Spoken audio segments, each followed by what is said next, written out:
Sa itaas ng isang makulay na bayan, may isang maliit na ulap na ang pangalan ay Ulapito. Habang ang ibang ulap ay malalaki at mabibigat, si Ulapito ay manipis at tila laging tinatangay ng hangin. Ayoko na maging magaan. Gusto kong maging malaking ulap para humanga sa akin ang lahat. Malungkot niyang sabi. Narinig siya ng hangin at dinala siya sa iba't ibang lugar. Nakita niya ang malalaking ulap na nagdudulot ng ulan at kulog. Wow! Ang gagaling naman nila!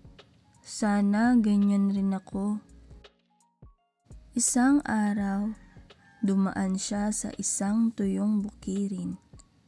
Ang mga halaman ay nalalanta at ang mga bata ay naghihintay ng ulan. Sinubukan ng malalaking ulap na umulan, ngunit tinangay sila ng malakas na hangin palayo.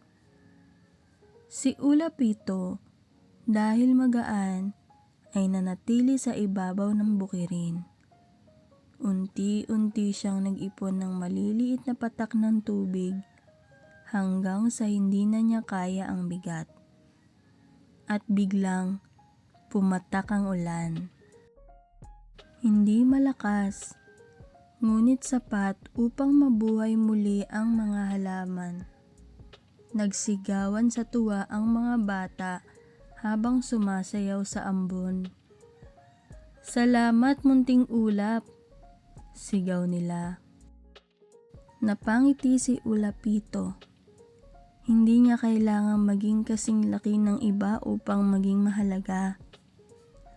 Mula noon, tinanggap niya ang kanyang sarili at patuloy na tumulong sa mga lugar na nangangailangan ng banayad na ulan.